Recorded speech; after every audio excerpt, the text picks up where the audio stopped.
नगरपालिका निवडणुकीतील गोंधळामुळे निवडणूक आयोगावर सर्वच स्तरातून हल्लाबोल होतोय। आता जिल्हा परिषद आणि महापालिका निवडणुकांबाबत आयोगानं हालचाली सुरू केल्या।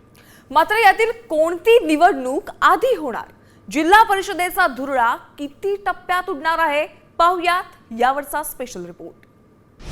कोर्टाचा निर्णय, आयोगाचं गणित विस्कटलं। झेडपीचा धुरळा 2 टप्प्यात। झेडपी की महापालिका, आधी कोणती निवडणूक?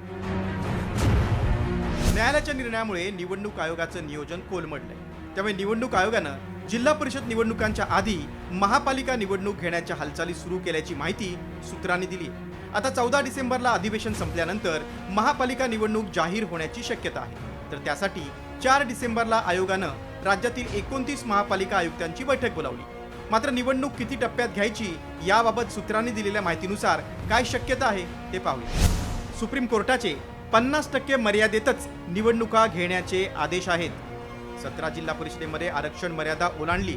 आरक्षण मर्यादेवर 21 जानेवारीला सुनावणी आहे। त्यामुळे जिल्हा परिषदेच्या आधी पालिका निवडणूक होण्याची शक्यता आहे। महापालिका निवडणुका 14 डिसेंबरच्या सुमारास जाहीर होण्याची शक्यता आहे। महापालिकेनंतर जिल्हा परिषद निवडणूक 2 टप्प्यात होण्याची शक्यता आहे। पहिल्या टप्प्यात 15 तर दुसऱ्या टप्प्यात 17 जिल्हा परिषदांची निवडणूक होण्याची शक्यता आहे। दुसरीकडे प्रकाश आंबेडकरांनी 2 टप्प्यात निवडणुका घ्यायच्या असतील तर त्या बॅलेट पेपरवर घ्याव्यात अशी मागणी केली।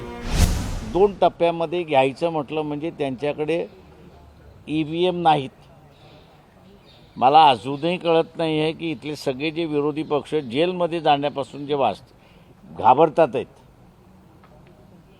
ती सगळेजण एकत्र येऊन तुमच्याकडे EVM नाही तर बॅलेटवरती घ्या ना।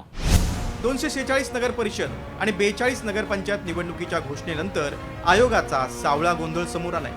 त्यामुळे आता जिल्हा परिषद पंचायत समितीच नव्हे तर महापालिका निवडणुकीच्या घोषणेनंतर मतदान प्रक्रिया सुरळीत पार पडणार की सगळी निवडणूक प्रक्रियाच कोर्टाच्या कचाट्यात अडकून घटनात्मक पेच निर्माण होणार याकडे राज्याचं लक्ष लागले। ब्युरो रिपोर्ट, साम टीव्ही न्यूज।